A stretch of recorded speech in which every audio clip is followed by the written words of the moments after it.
Prisrčno dobrodošli na literarnem večeru Jesenske misli oziroma na 21. območnem srečanju literatov Zasavja, ki ga organizira Javni sklad za kulturne dejavnosti, območna izpostava Zagorje ob Savi. Danes se je v avli Delavskega doma Zagorje odvilo že 21. območno srečanje zasavskih literatov, na katerem je letos sodelovalo 24 avtorjev, ki prihajajo iz občin Hrastnik, Trbovlje, Zagorje, Litija in Šmartno pri Litiji.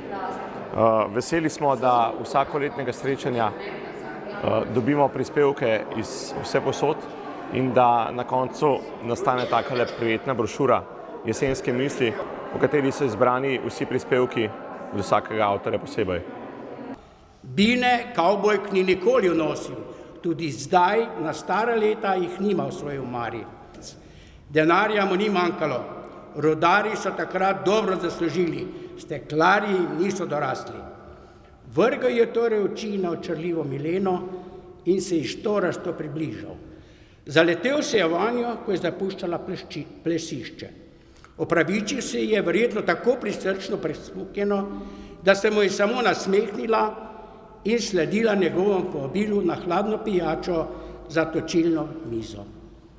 Beseda je dala besedo in na koncu večera sta po burnem vrtenju na plesišču odšla skupaj domov.